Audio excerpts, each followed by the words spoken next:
Welcome to Cut the Bull, an insightful podcast which addresses the news of the day and the cultural issues plaguing our society, bringing logic and context to these topics and discussing solutions too real for mainstream pundits. Now, here are your hosts, Charles Love, Shamika Michelle, and Wilfred Riley.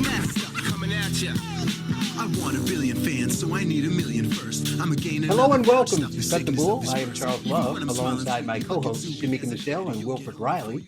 And our guest this week is Jason Nichols. He is a professor of African American Studies, a political pundit and commentator. Sorry, not activist, but it's probably an activist too. I don't know. We'll see about that. Often writer, podcaster. Got a new podcast. The name of the podcast again is Working Class Elites, right? Working Class Elites, yeah. Yes. So, Jason, welcome to the show. Thank you. Thank you for having me. I'm looking forward to it.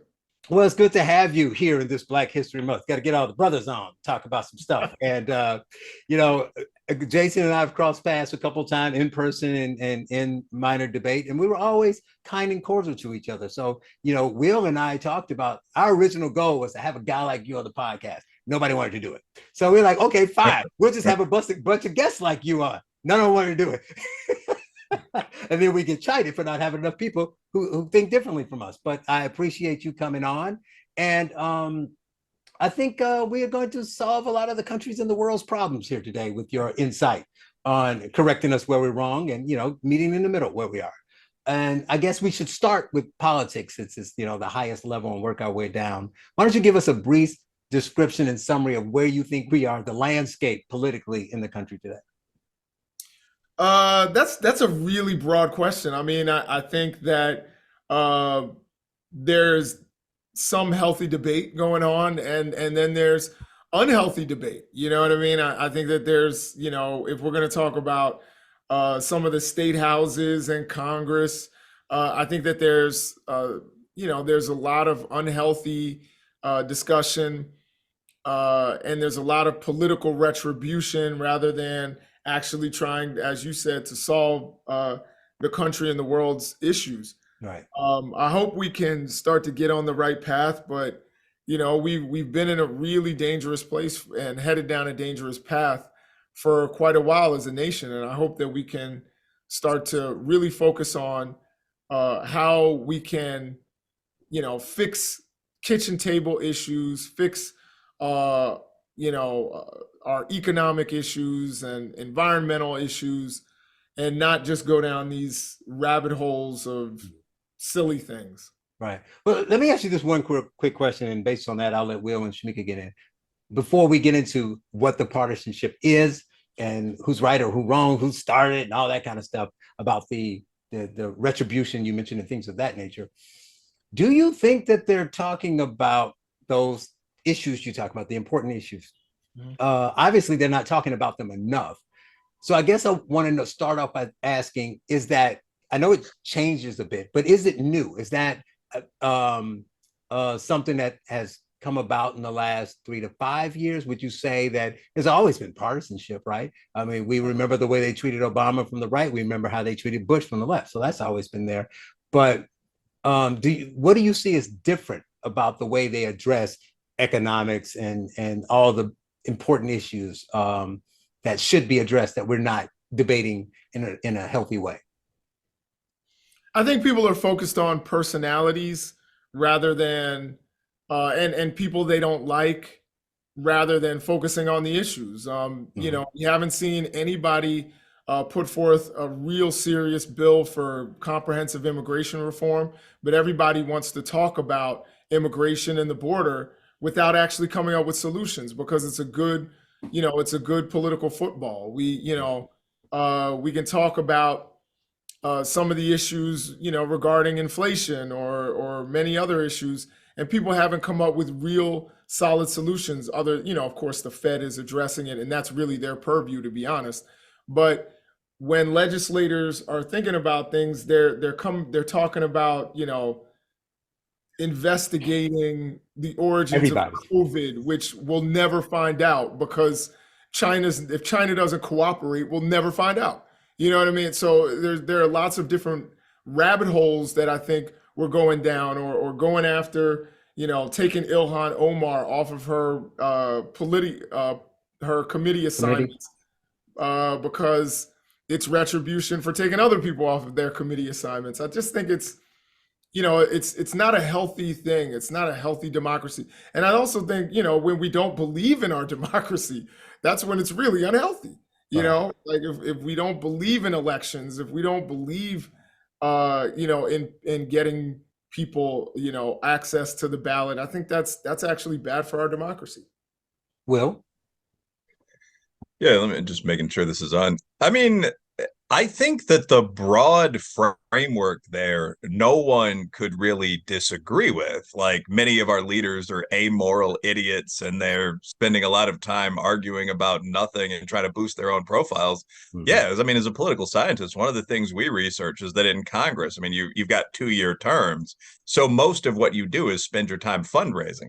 And actually, when I've looked into this isn't the primary thing I research, but there's no difference on the left and the right, actually. I mean, it's the sort of extreme nature of the pitches is almost identical. Whether you're talking about investigating like the Jan 6 rioters or like Hunter Biden's business cronies, who, I mean, as Jason said, I'm sure they are crooks, but they're mostly in Azerbaijan. I mean, we're not going to really find these dudes and, bring them to justice. Yeah, that's all correct. I do think that where the partisanship comes in, I think we're going to have a good conversation today, but it's important not to neglect this, is on the specifics of what to do with each one of these issues. So, I mean, with immigration, the big question when we talk about comprehensive immigration reform is what to do about mass illegal immigration. So, like, under Joe Biden, illegal immigration's increased about 500%. And as I understand, this isn't really contested. I mean, just like number of people that cross the border, number of gotaways. So you can say, like, yeah, sure, we've always had sketchy, some would argue mildly racist immigration policies in one direction or another. But why did immigration increase 500% illegally under this one guy? So I do think that there are 3 levels here. Like, first, the leadership nonsense. Second, the bedrock issues people want to get to. How can you improve the economy? But in the middle, there are real points of contention.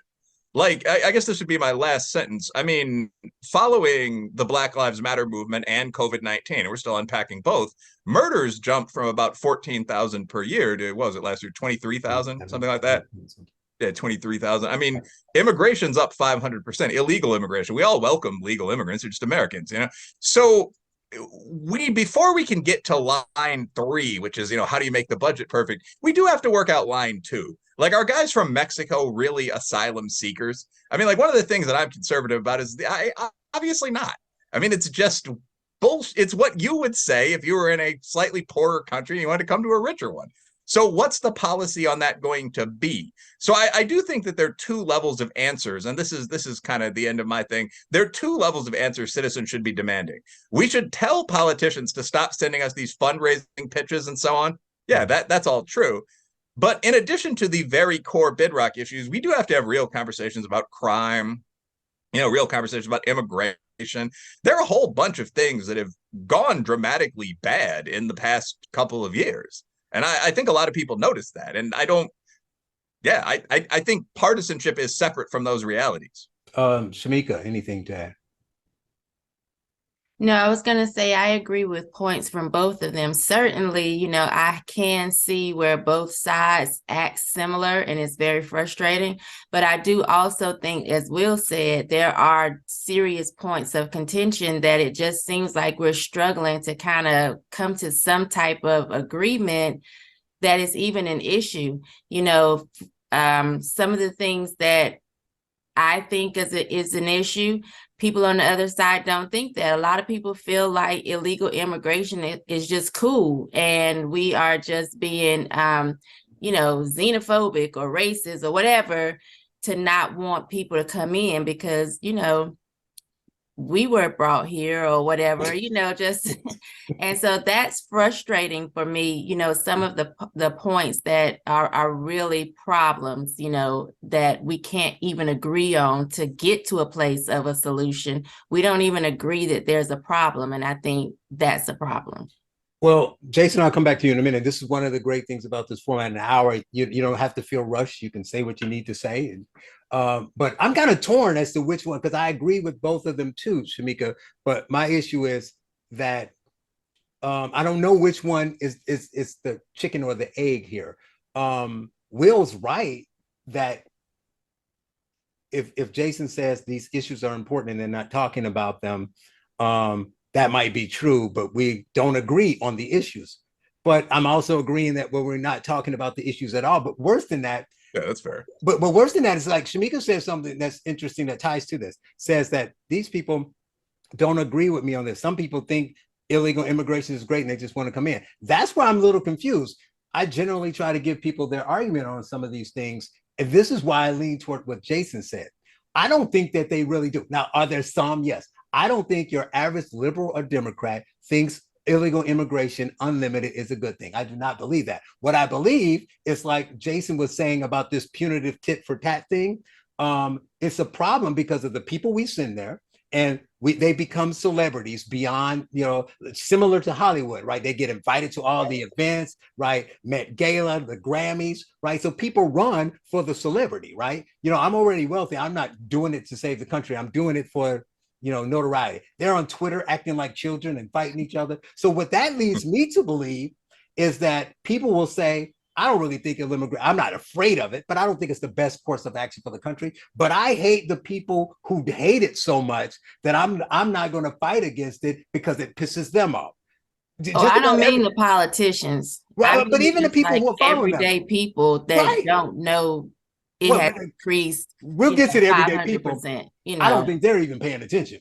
This is an argument among the politicians and the elite and the 10% of people on Twitter. The rest of the people are not paying attention to this. Come on, Shamika, you know your friends. You ask your friends. I mean, that's an issue to me, though, because I feel like if we are putting people in place that are supposed to fight for us or work for us, you don't know who to put in place if you don't know what's going on. So that's a place of frustration for me. That's true. It's just that if we're not careful with how we address it, we get into it leads to a debate. Because what happened, I'm not gonna put words in Jason's mouth, but if this is a liberal and a conservative debating, it will become a debate about who's doing this worse or who's the most extreme or who's doing this. Or we do really care about that issue. When in the end, Jason can correct me if I'm wrong, but I don't think most people are just like, unlimited immigration illegally is great. I think that there are kind of two levels to that, actually. So, and I mean, I want to hear Jason's response here. No, but I mean, like, just in terms of the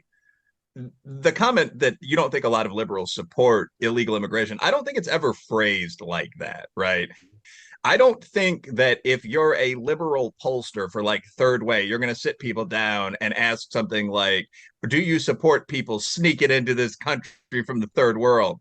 I'm pretty sure that if you asked the average American liberal, do you support the 2 million asylum seekers at our border every year entering this country, you'd get something like an 85% yes.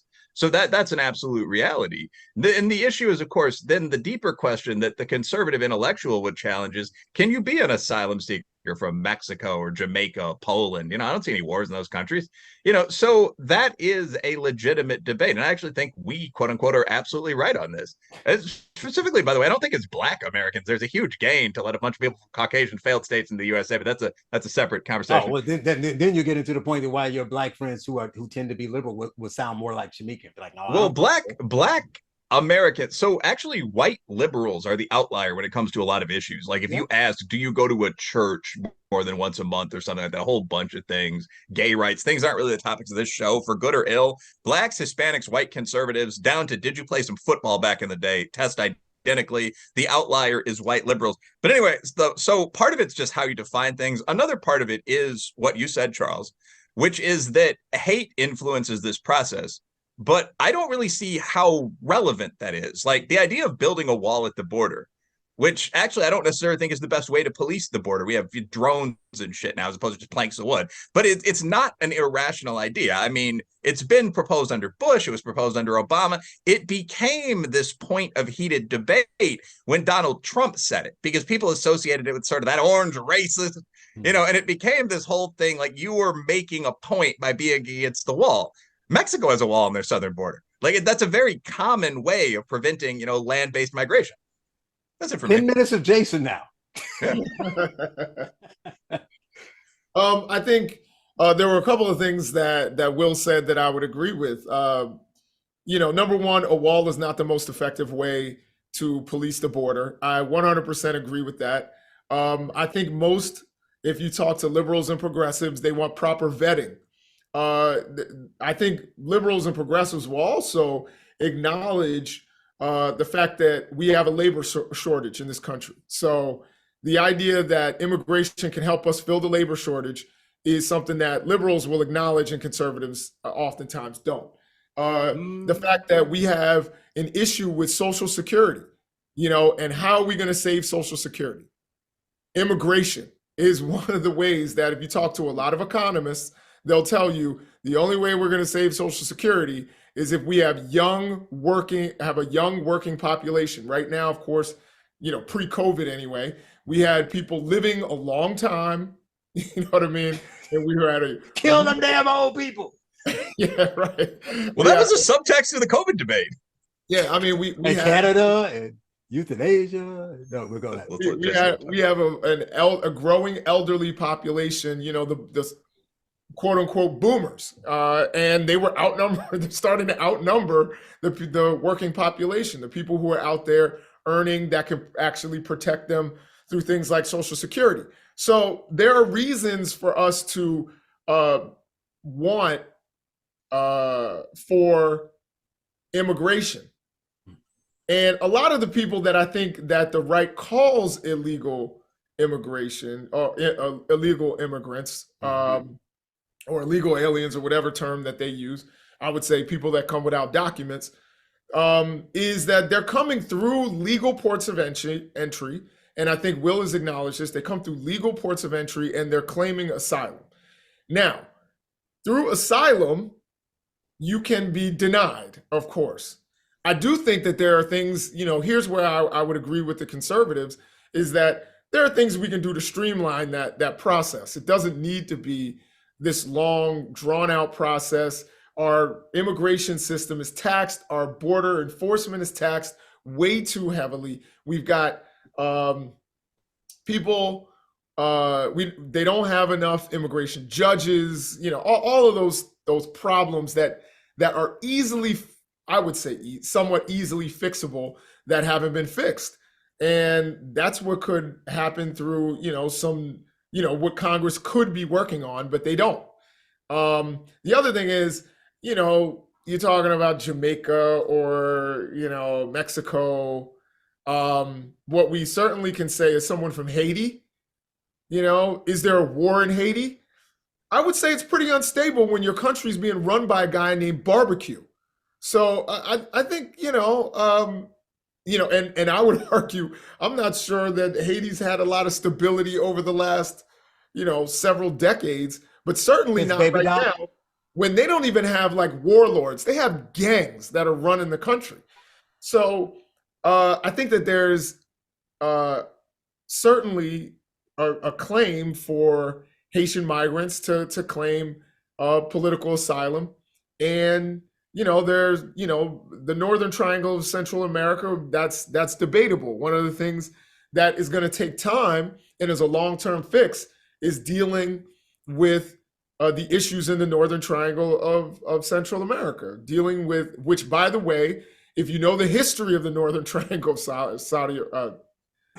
Central America, if you know the history, the United States is very culpable in what's happening. All things point to America, of course. Yeah, no, I mean that's not even a debate. No. But here's the problem. I mean, I don't want to make the whole debate, conversation about immigration, of course. But the only issue with that is, I'm not even going to argue whether Haiti or even Central America, forget about even Jamaica, should be able to say that they're seeking asylum from whatever issue. But you're not talking about, he mentioned Mexico. These people aren't from Mexico. So they are coming across multiple countries to get to the U.S. border. Yeah. So you're talking about one thing real quick before you respond, Bill, just real quick. Go ahead. That southern border wall in Mexico isn't working very well because they're getting coming from Guatemala or Honduras because they're getting through. Well, that's because they're paying bribes. I mean, the wall cut the traffic by about half, but I mean, people have boats and so on. It's Central America around there. But that's a good funny they're line. Finding workarounds. That's my point. But people are going to do what they do. Just one comment here though, because we're all kind of like shouting in sequence. Jason made some excellent points there. I mean, but so first of all, like the border wall did cut illegal migrant traffic by about half into Mexico. They've got one in Israel, about 80%. So no one pretends that this is absolutely perfect. But I mean, like, I've had less hostile contact with my neighbors since I built a fence. You know, like the basic idea that like a shield stops a sword, or if you put a wall around your house, you scuffle with the next doors less. That's not really controversial, and it wasn't that controversial until Trump. Walls, again, as versus electronic sensors, don't have to be the way we go. But this was not debated until recently. The asylum seeker thing, I will say, is a particular irritation of mine. So, like, Jason might have a point with Haiti, but the number one source country for illegal migrants right now is still Mexico. It's like 32%. Mexico is a country that is slightly poorer than Mississippi. Like PPP GDP, there's like 16,000 per year. That's just pure economic migration. Like you're in a first or second world country and you're moving to a richer country. All of these other countries, Nicaragua, Jamaica, Guatemala, where they're finding people at the border. First of all, like some of these, like Guatemala, I mentioned Poland, number one source of quote unquote, just Anglo white migrants, well, whatever terms you want to use, these are a bit dated. But I mean, these are popular tourist destinations. Like they are poor places. There's conflict there. But one, you can't just leave a place that's somewhat violent and claim asylum somewhere else. That argument would work just as well for people from Baltimore or Detroit. It doesn't logically make sense. That's not going to be recognized in Japan or in Mexico. You know, so that's point one. Like, almost none of these people are fleeing war zones. And then Charles kind of hit it out the park, I think. And obviously we disagree coherently. But with point two, which is like, okay, if you're a refugee and you come from Nicaragua, like I've been to Costa Rica, I've been to Nicaragua. You're going through like 4 countries. You're going through Guatemala. I mean, you're passing through the straits, that oceanic area. I mean, you're going through Central America. You're going up through southern Mexico, Mexico Norteño. You're going through northern Mexico. So, I mean, you're going through a lot of land. You're going through multiple countries to seek asylum in the USA. And that's not an accident. You know, we've gotten, so anyway, there's no need to like ramble on, but basically, yeah, if you cross 4 countries from a poor but peaceful country to come here, no, I don't believe that you are a refugee. I think you're a good, motivated guy who's trying to feed your family. I have no hate for you, but you're breaking U.S. law in the same way the local weed man is. I'll put you on a bus, send you back home. This was not especially controversial until quite recently. And a big part of that was Donald Trump because of his whole thing going back and forth with Hispanic lobbying groups, his first speech where he came down on the steps. I think this is one of those things that, as Charles said, kind of made people hate, where people lost sort of any kind of rational sense. Like, are you an asylum seeker from Mexico? Now you are. You know, I disagree. Jason, I'll let you reply. I don't want to go too much on immigration, but you know, you got to give the guest the last word. I don't want you to walk away. Yeah, Then they just cut me off. Yeah, no, so first of all, many people come to the United States because they already have a contact or family member here in the United States. So, you know, going to Guatemala doesn't make a lot of sense when you've got a cousin or a brother or somebody. This is how those communities get set up. You know someone here in the United States. So why didn't they fly in? So why didn't they call their cousins and say, send me a ticket? Why they walk through 3 countries? So again, if we're talking about them being economic refugees, you think flights in Nicaragua are easy to come by, and the visa that you probably need to get into the United States?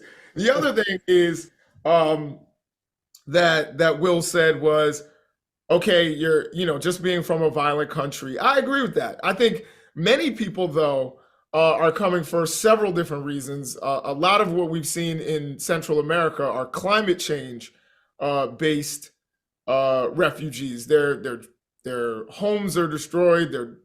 All the economic engine in the entire area is destroyed by climate change, mudslides, etc. And I think that's one of the drivers of a lot of the migration that we've seen. I do think one of the ways to deal with that is not dealing with it at the border. Because we've seen the people sleeping on the streets in Mexico, or if we do let them in, sleeping on the streets in El Paso. What you could do, and again, it's a long-term project, is to deal with the root causes. Now, I know that drives conservatives up a wall. Root causes, that's what Kamala Harris said. But that actually needs to be done. People, you'd be shocked. I've gone, and spoken to a lot of undocumented people. You know what I mean? and they will tell you they'd rather be in their homes where where their families are, where their wives are, where their friends are, where their grandparents are buried. They would want to be there, but it became untenable. So what we have to do, and it's hard because in areas that have corrupt leadership, it gets really hard to Almost work. impossible. Yeah, it gets really difficult. But we have to address the root causes of the migration, the climate change, the economic situation in those countries to try to ebb a little bit of the flow of migration instead of waiting till they get to the border. Because, by the way, as we all know from El Chapo, that yes, you can put up a wall and a lot of them will, these coyotes will dig a tunnel under it. You know what I mean? So, a lot of times it's not quite as effective as we would like to believe. Okay. So sticking with politics a little bit, I want to ask you something about each of this, since we talk about partisan divide about each side. So do you think, obviously you agree more with the goals of fixing these problems, the root cause that the right, they don't get or whatever, but what they're trying to do, assuming the ones who are assuming positive intent, not the people who are extreme, just trying to make themselves famous. But do you see any issues with the way they're trying? This is particularly Democrats and the left are trying to fix, crime, immigration, climate change, poverty, and all these issues, the issues we should be talking about. But do you see any of these things that they see as a problem, they're willing to address them, but the methods that they're using are counterproductive? Do you think that outside of the conflict or the pushback from the right, they're on the right track? It's just getting it passed, but the plans to fix their issues are right. So I think, the thing that's sticking in my mind right now is crime. Mm-hmm. I'll tell you what I think the left does terribly, is the way that they talk about crime, or because the right starts talking about it, that they don't talk about it. You know what I mean? Or they make the mistake, kind of what I was talking about, how it becomes, I hate you so much. It's like they don't mean it. They don't mean it, but they sound like they're defending it. It's like, so they murdered a guy. What's the big deal? Yeah, what'd you just say? That's not what they meant. They just meant, I hate that idiot on the other side that's saying this, so I'm just going to say the opposite. And he's like, but you just said it's okay to kill the guy, right? So I mean, what we've seen in these are when you really look at the statistics, and the right always tries to frame this, well, Democrat cities, and then the left comes back and says, well, murders are 40% higher in states that voted for Trump. Like, my thing is, why don't we talk about addressing these issues? Mm-hmm. And again, when we talk about that, I think that we need to have an honest discussion. The right probably has some things to bring to that discussion. I think part of what they've got wrong, mm-hmm. or what they've gotten wrong, they're kind of selective in when they support law enforcement and when they don't. But isn't everybody though? If we're being honest, I don't have a dog in the fight. I'm not a Republican, so I'm just saying. No. Doesn't everybody? I mean, Democrats say they support law enforcement in some cases, and then in some cases they say we want to defund, we want to pull this, we don't do this, we need to do all this other stuff. Yeah. So I'll tell you. I think what I was going to say is I think Democrats and the left in general are very poor at how they discuss this. When you talk about defunding the police, I think that was a really bad way of discussing it because it made it sound punitive. Now, I think that there are certain things that we task police officers to do that really shouldn't be, we shouldn't burden them with. I think we burden police officers with too much. I think we should pay police officers more to do the job. But I also think we can take some of that funding and use it towards the things that would help help them to not have so many things on their plate, like dealing with a mental health crisis. That's not something that a police officer is trained to deal with. They don't know how to, deal with that kind of situation. There's a situation in LA recently where a cop got shot. A police officer shot a guy in the chest. Right. And find out guy was having some sort of crisis. Cop's 23 years old. Like he's not a psychologist. Right. He's not a social worker. He can't talk that guy down. That's not what he's trained to do. Right. So when somebody calls and says, hey, my family member's in distress, they could be, a danger to themselves or whatever. Of course, you need police officers around, but maybe you need somebody who's trained to deal with that type of situation. So I think when we have these kinds of conversations about crime, I think they need to be nuanced. And then people talk about progressive prosecutors, not realizing that prosecutors don't stop crime. That's not what they do. That's not their job.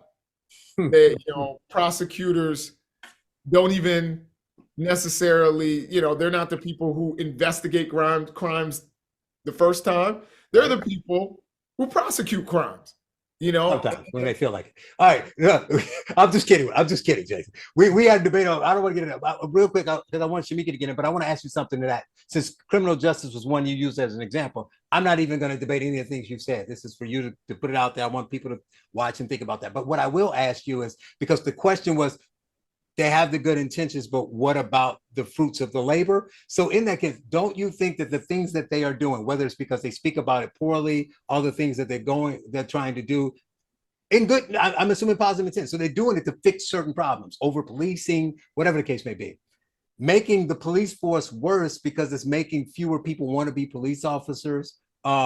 You say you should pay them more money, but they're not right now. So what he did, we got all of the things that we didn't get all the things that they should get. You want to, give them an olive branch. So they got none of those things yet, but all they got was the pounding, right? Put them on trial. We need fewer cops. All cops are bastards, whatever. So you do that. Don't you think that ends up with fewer of people who aren't the crazy bullies? Because the bullies are going to want to be cops anyway. I spoke a few weeks ago about having friends that I went to school with, a bunch of them are cops. They're not racist cops. They're all black, but they became cops because they were bullies. That's why they wanted to be cops. So how do you get the good ones, like politicians? How do you get the good politicians when you make it so hard to run for office? So don't you think that some of the things that they say and do hurt them on the end because you don't get good officers? Nobody wants to be a police officer? Well, yeah, I'd say the things that hurt police recruitment are the actions of bad police officers and the structure of bad leadership and bad police departments. How so? Well, who wants to be a cop in Memphis after seeing what they saw? Yeah, after seeing it. But see, you use an extreme. My students don't want to be cops. Right, actually, but you use an extreme event. I'm saying if I wanted to be a cop, the actions of other cops aren't going to make me not want to be a cop anymore. Watching my friends and family saying, "You want to be a cop? I hate cops," would make me not want to be a cop. Yeah, people walking down the street saying all cops are bastards make me want not be a cop. Yeah, just to jump in for like 1 second, like a lot of this is pretty empirical. Like, I mean, what Jason is saying is something that I often hear from smart liberals that I think is true in the area of like healthcare, but that is often, in my opinion, just wrong, which is like if these Americans could understand our policies or we were communicating better, people would want what we're selling. And I don't necessarily think that's true. I mean, like when you look at what happened with policing, I mean, I did argue with a guy named Bob Moranto in a paper that we're publishing right now. What you're seeing is actually really simple. Like police stops dropped by about 40%. I mean, you can call that cowardice if you want to. I mean, those guys are still on the job, but basically post George Floyd, I mean, it's a tough time to go out there and stop people as a cop in like diverse urban neighborhoods. So cop stops dropped by 40%. Serious crime. We're focusing on murder here, I think, earlier. Also dropped by about 40%. Is my you're free? Stop talking. No? Okay, can you guys hear me now? Yes. Okay, yeah. Okay, so I'm back. But basically what we found, sorry, that was just everyone's like, thank God. But no, what we found basically was that cop stops dropped by 40%. And I mean, serious crime, if you're looking at murder, surged by 40%. Like it's one of the least mysterious things that I've ever looked at. And I mean, just going through all these different things, I mean, when you look at police recruiting, it's the same. I mean, so as you look at hostility toward the police, as you look at the rates of officers getting shot, I think hit an all-time high last year. I'd have to check on that one. But you start seeing people say, like, I mean, I've polled young men at K-State, women as well, past couple of years on this and some other specific jobs. Do you want to be a cop? Well, the rates are dropping. And it's not because police violence is increasing, it's actually decreasing. Like, I mean, there was Trayvon Martin, Michael Brown, long before there was George Floyd, unfortunately. It's because we've spent years talking about this issue of what's wrong with the police. And final comment on this, like with progressive prosecutors, like, yeah, sure, it's true that they're not the people that are catching criminals, but they're the ones that are supposed to put them in jail, right? So like if you have a prosecutor like, is that Gascon, who won't prosecute sentences longer than X length. So I mean, people are going to jail for serious crimes like shooting, as long as no one dies, for average of 6 months, you're going to have more criminals out of the street. Like if you can buck into a crowd, hit a couple guys, go to jail for 5 months and get out, there are going to be more, there's going to be a higher density of criminals, or whatever technical term you want to use, in the area led by that guy. So I mean, I think that crime is actually, other than maybe war or road building or something like that, one of the strongest kind of traditional conservative areas. Like, of course you need a city watch. Of course, if you stop arresting thieves, you're going to have more theft. I think only with our sort of fancy degrees and credentials could we really debate this. The average person sort of looking at this like, yeah, the cop cars stopped driving around the block as often, and now there are more guys out there selling drugs. And Jason, I moved around. I tend to like the bad prosecutors, I guess, because I went from Kim Fox to whatever. But you talk about that, and I understand like the push to not lock up too many nonviolent offenders, which I agree with. But they some of the extreme people got to weird definitions of what violence is, what they see as violent. And here in Manhattan, Alvin Bragg said that if someone pulls a gun on you, that's not violent. Is that violent, Jason? I don't know about what Alvin Bragg said. I'm asking you, is it violent for somebody to put a gun on you? I can't speak to Alvin Bragg. No, I'm not asking about Alvin. I'm asking if somebody pulls a gun on you, do you consider that an act of violence?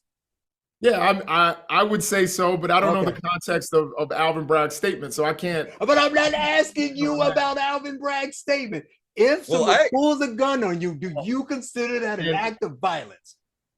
Yeah, I think it is. I think it's a violent threat. Okay, good. If you don't pull the trigger, you're pulling a gun on me, that's a violent threat. Right, that's what I'm saying. I'm making sure not pulling the trigger, though. Still violent, right? Not pulling the trigger. Jason actually hit on why that's not considered a violent crime. Like, it was considered an act of threat. Like, the trigger wasn't used. So I mean, the issue, I think, was that you could see the man's definition, I will say, with some legal background, but the list of but he's saying he's not going to prosecute it because of that. Yeah, but I think that's crazy. I think we actually all agree. Like, the list of non-violent crimes turned out to be broader than anyone expected. I think that's actually a really fair way to put it. And if you really want to go light on nonviolent offenders, you need to figure out kind of what the drug crimes are, or something like that, sex work, because it turned out the list included things like making terrorist threats, child neglect, as long as it wasn't physical abuse. Like, there are a bunch of non-violent crimes that are like radically abusive. Like, statutory rape is a non-violent crime, like rape facilitated by drugs, like all kinds of other stuff. Yeah. I'd have to check on that last one. The rest definitely are. Like, it was 2/3 of the crimes were technically non-violent crimes. Right. Yeah, I mean, the way I understand it, whether it's Gascon or whether it's Chesa Bodine, Kim Fox, there's a long list in San Francisco. Right. What you see is actually, and I do want to push back on one thing. What you see is they are prosecuting just as many violent crimes. It really didn't change. Chesa Bodine didn't. He was prosecuting murders and violent assaults and rapes just as at the very same level as his predecessor. The difference, more of them. They called 500% more of them. What they called was quality of life. No, but percentage wise, like right. Anyway, it was someone like a shoplifter, a graffiti artist, or or graffiti writer, or whatever you want to call it. I think those were the crimes where he was like, let's look at alternatives to incarceration, because as we said, and people out there in California know, their prisons were overcrowded so much that they wanted that at one point, I think it was 2010, the Supreme Court said it was unconstitutional. how crowded their prison system was. Right. They were talking about, I remember Arnold Schwarzenegger, the governor, was saying that we should put prisons in Mexico because they didn't have space for all of these prisoners. Swap for the immigrants. It's a swap. Right.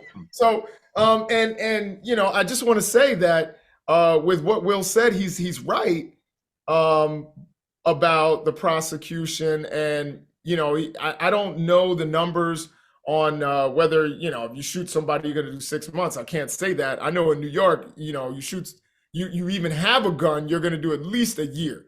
But I'll tell you this.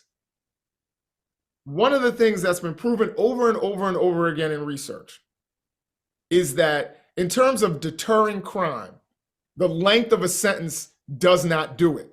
It does not deter crime. Why do you always think I want people in jail to defer crime? That's why I want them in jail.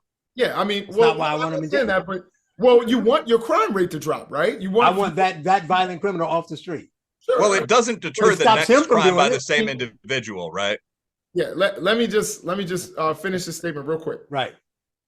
That is that what does deter criminals from committing crimes is the certainty of getting caught.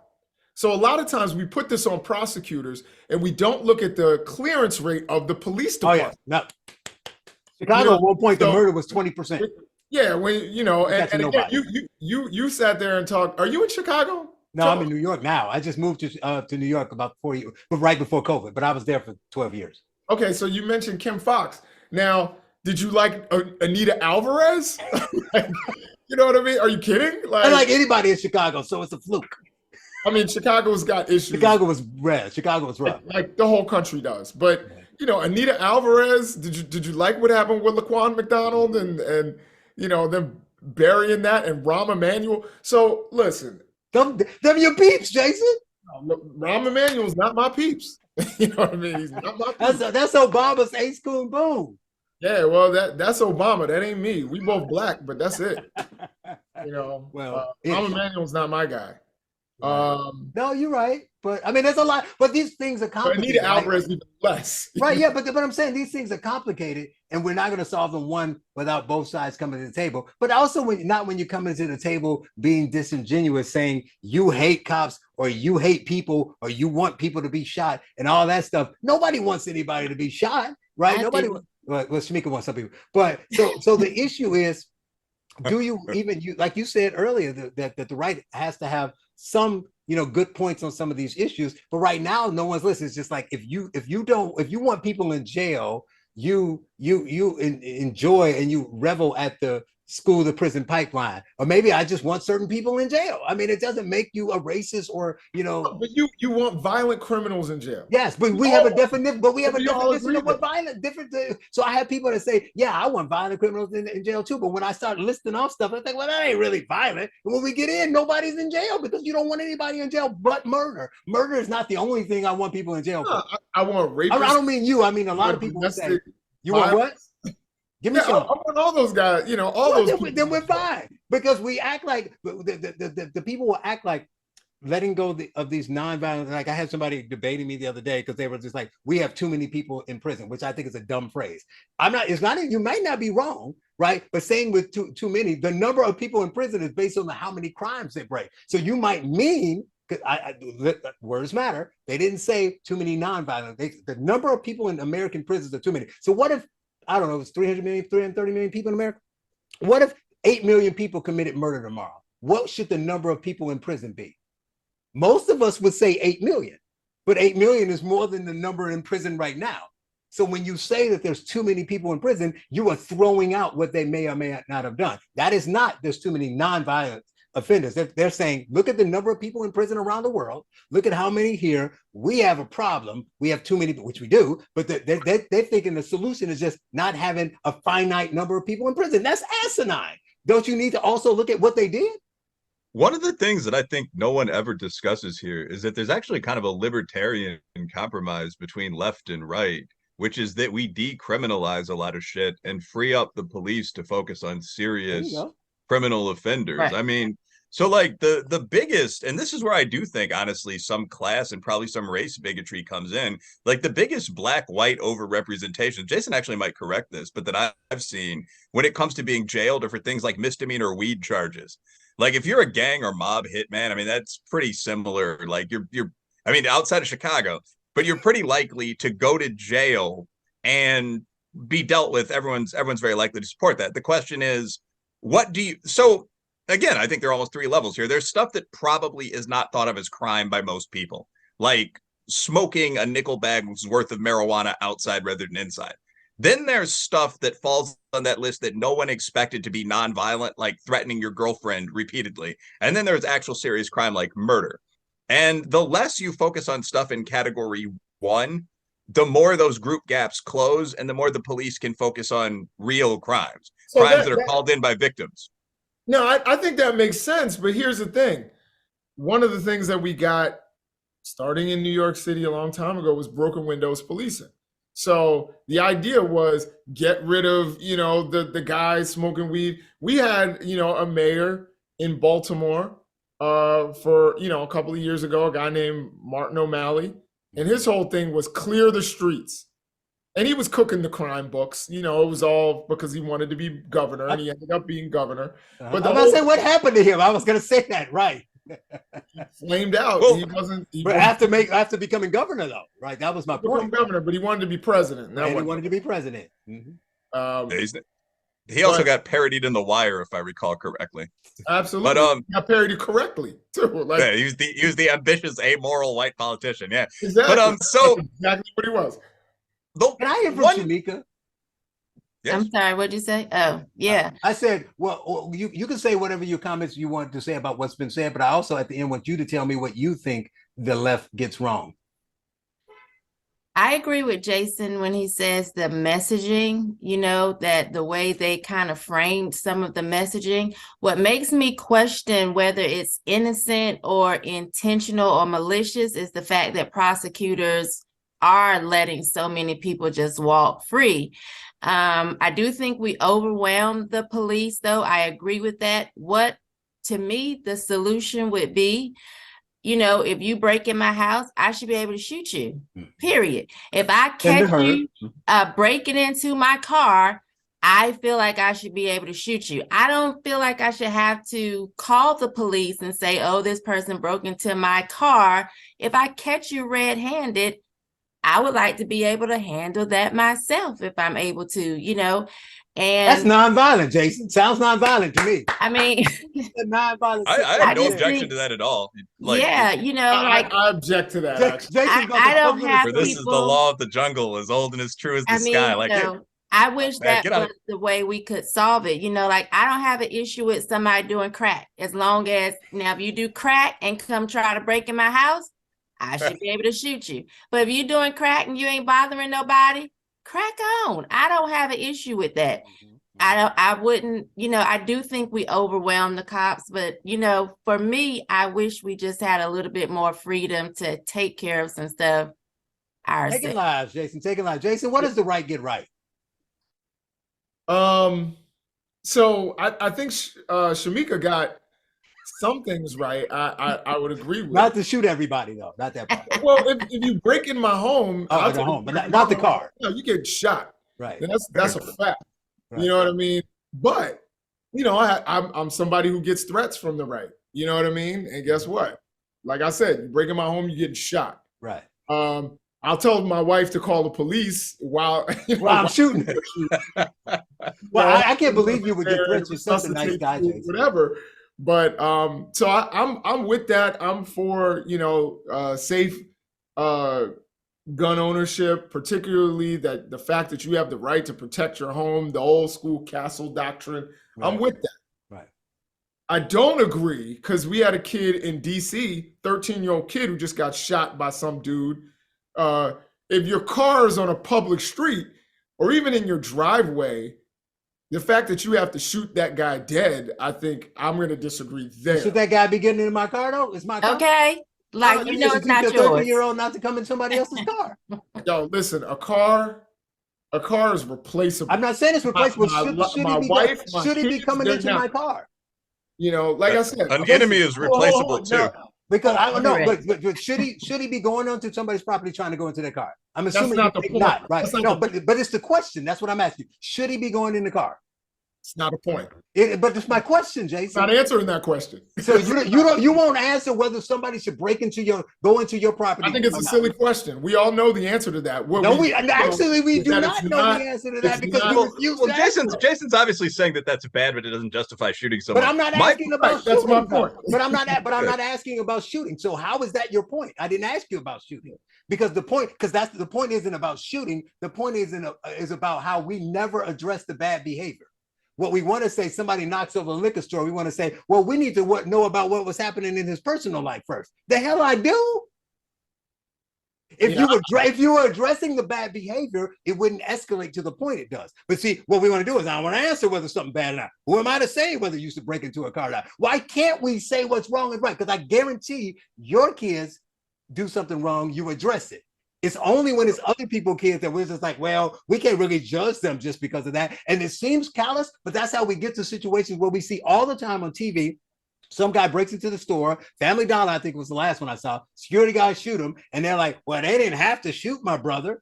They could have just asked them not to come in with a gun and rob them. We get to the whole, well, I know it was wrong, but I know it's wrong, but happens because we got to the point where it's like, well, I don't want to say whether something's bad or not. Why can't we say something is bad? It doesn't mean you think he should be shot. It doesn't even mean you think he should be in jail, but we have to at least agree and be open and honest enough to say it's wrong and we can address bad behavior, but you won't even address the bad behavior. It's like, I won't even answer whether he should come on your property.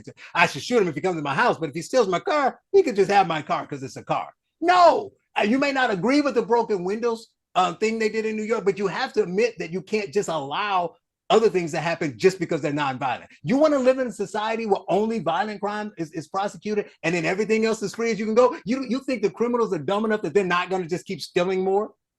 Yeah, I don't know how you got to that. You know, because I asked you a question about crime and you wouldn't answer it. You know what I mean? You're like, I'm not answering that question. Who cares? He could break into somebody's car. So what? It's just a car. Yeah, Cars are replaceable. You sound just like the BLM person that said stealing is reparations. You should be able to do it because it's reparations. Yeah, like I was saying, Will summed up what I said pretty well there. What I believe pretty well there is that yes. Then Will also didn't address what I was saying. I Car. wasn't talking about being shot. I don't think you should jaywalk. You know, you shouldn't do any of that stuff. You shouldn't cheat on your wife. See, that's not that hard. See, that wasn't hard. But guess But what? that's not You don't my, deserve to me or get my shot. property. That's the point. You know. Yeah, I think an important thing here also is a question about how you honestly feel about sort of human life. Like, to me, an enemy's life has a negative value. I think in the West, we've become way, way too sensitive. Like, I don't actually know if I would, like, I'm a pistol instructor on the side. I actually don't know if I would kill someone who I saw like break out a headlight. No. If someone is actually in my driveway trying to steal my car and like I came out with a weapon and we confronted one another, like, yeah, I'm probably shooting them. Like, because I would value myself, my vehicle, neighbors, and so on far more than this opponent who I don't Freezing again. value at all. Like, I mean, I would probably shoot someone who tried to kill my dog. Like, in fact, there's really no question about that because I like my dog and I don't like a robber. So, I mean, I think that there's this element of pretense here where I want people to admit that it's wrong. We've gotten to a point, that, though. Right, but we've gotten to a point that we won't even say stuff is wrong. We do the dance around it. Well, you know, should they have done this? Or well, maybe they should have done this. Or well, let's think about all these other factors. Just say it's wrong. Well, this kind of verges into the Cosby pound cake speech, though. Not that you're doing this, but where he's like, yeah, when the cops shoot someone carrying some pound cake, you know, I don't really have, and it's like, that's a pretty extreme example there, Bill. You know, like, obviously, a lot of social rules are kind of arbitrary. So, like, if you were to ask me about this, just honestly, and I think we're having a pretty honest talk right now. Like, would you kill someone that broke into your house, threatened your girl? Yeah, of course. Would you kill someone that dented your car? No. What about someone that's trying to steal your car and had a knife? Probably. And at some arbitrary point there, unless we're talking about the 8 or 9 things that, you know, come from the gods and compose the Tao, like, you know, don't eat people and so forth, we kind of define that in discourse, as much as I hate that term. Like, we set that standard. I think the Castle Doctrine got it about right. If someone tries to burn down your business, you can shoot them.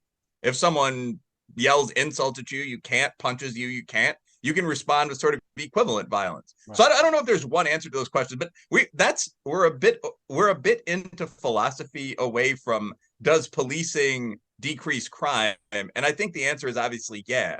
Broken windows policing, by the way, worked. The problem was like kind of the cost. So like if you arrest everyone who's writing graffiti, we've all seen people write graffiti on the buses with sort of the fat markers. If you arrest everyone that's doing that and you put them in jail for 6 months, is that an appropriate response? It does reduce crime. At some point, you're going to have to, on that balance, pick a point where you say it's more of a social benefit to have this guy in jail than out on the streets. And for me, personally, that would be at the start of that sort of second list of crimes, where you're actually committing crimes, where you're making threats. Even some of the broken windows stuff, like where you're doing sex work in public, like in front of schools, fighting in public, like the stuff they were actually doing that was mostly enforced under Giuliani. Like you're just jumping over the turnstiles and like walking into the train station. Like at some point you do have to have civilization. So here's the thing. And Will, it sounds like you've done some scholarship in criminal justice. And I'll tell you, and I think you probably know this. I'm 95% sure you know this. There's conflicting evidence on whether broken windows policing was effective. The other thing that we know, if you want to bring in Giuliani, is that crime was dropping under Dinkins. So that, like, prior to Giuliani actually coming in, so he comes in and says, I cleaned up New York. And the other thing is that crime dropped nationwide. It went off a cliff after 1992, wow. after reaching its peak. In the early 90s, it literally dropped, and everybody took credit. Bill Clinton took credit; he didn't deserve it. Congress took credit. Well, why do you think it happened? Took credit, but it depends. If you believe people like Malcolm Gladwell, they'll say it's just boom bust cycle. That it was crime goes up, crime comes down. Other people will say it was the economic prosperity of the Clinton era. It all depends on who you talk to. But we did see that it went down, and not everywhere where it went down was it, broken windows policing. The other thing is, we started to move away from that kind of crack cocaine era, and we saw crime just kind of plummet. So again, the idea that taking people's this is the thing with stop and frisk, and I got to go in a second, but stop and frisk and all of that is like this idea that we can kind of forget about the Constitution, forget about people's human rights, forget about all of that in order to because somehow the ends justifies the means. I think is a dangerous way to approach our society. It's going to send us in difficult positions. The other thing is when Shamika was saying about shooting people. The thing is that, it made me think, and I don't know that there's like some sort of political point here that I'm trying to score or anything, but it made me think of a Tatiana Jefferson when she got, she was a Black woman with a pistol who came and just checked her window and got shot by a police officer through a window, So a lot of us don't have the same rights with our weapons as other people. That's exactly what happened, Will. I don't know. No. I mean, he's not saying it didn't happen. Number, you're saying the a number lot of unarmed Black people killed by cops. Yeah, the whole lot 7. Of us. It's always so. Like when you look at like, can Black people? They name 5, but it's a lot. No, but there are a lot of people of all races killed by police, and that actually is kind of an American issue. But I mean, I do think that there's an important point about what Jason just said. Like when people say things like Black people can't use guns because our rate of getting shot by the cops is 75% higher proportionally or something like that. That breaks down to 20 cases annually if you're talking about unarmed people, 200 if you're talking about armed people. There are 40 million Black Americans. So, I mean, I think in reality, the average person, Black or white, is certainly going to be able to go out, functionally exercise their rights. I have an ID, I can vote. And all of us do have an interest in confronting these issues head on and fairly. Like, I mean, I live in Louisville. Like, I've seen, so post the Breonna Taylor protests, you've seen a drop in policing. You have seen a drop in police complaints. You've also seen an 87% surge in murder. So if you live there, you have to decide which you prefer. Right. I mean, X number of police complaints every couple of years or X number of dead people, more than half of them Black. Jason, you were going to say something? Yes. You forgot. Somehow it escapes me now. It was something I wanted to say to. Because what did Will say when you made that look on your face? I remember you said something. He said something about the 20 most of the black people aren't killed. Yep. Now I remember. It was when we talk about, he was talking about police officers, but long time ago he talked about police officers getting killed on the job, which is exceedingly rare. Most of them, when they die, it's of traffic accidents. And when they do die, the main killer of police officers over the past 2 years, or I guess prior to the middle of 2022, it was COVID. COVID was the number one killer of police officers. It wasn't people going out and shooting cops because they hate cops. People who were angry about seeing what they saw, which we all should be angry about seeing some of the things that we've seen over the last couple of years. Yeah. People were angry and they started shouting chants and all of that. If that makes you quit policing, then maybe you need another profession. Like, honestly, like if somebody, what you should be trying to do as a public servant is regain the trust of the public, and again, I think in return, we should pay police officers much more, pay them much better. I believe nurses, cops, and police officers need to be paid more. All right. Well, I guess he's got to go. We have to have you back. We didn't get to Black history. We didn't get to all the other stuff we want to do. It became the immigration and criminal show, but that is okay. He is Jason Nichols, professor of African American Studies, podcaster, political commentator. Jason, thank you for joining us. Thank you. Thanks a lot. This was tons of fun. Love to do it again. Country to say, God bless the US of A, land of the free and a home of the brave. God get all of the praise. I got a country to say, cause I'm Patriot J and I'm saving a day.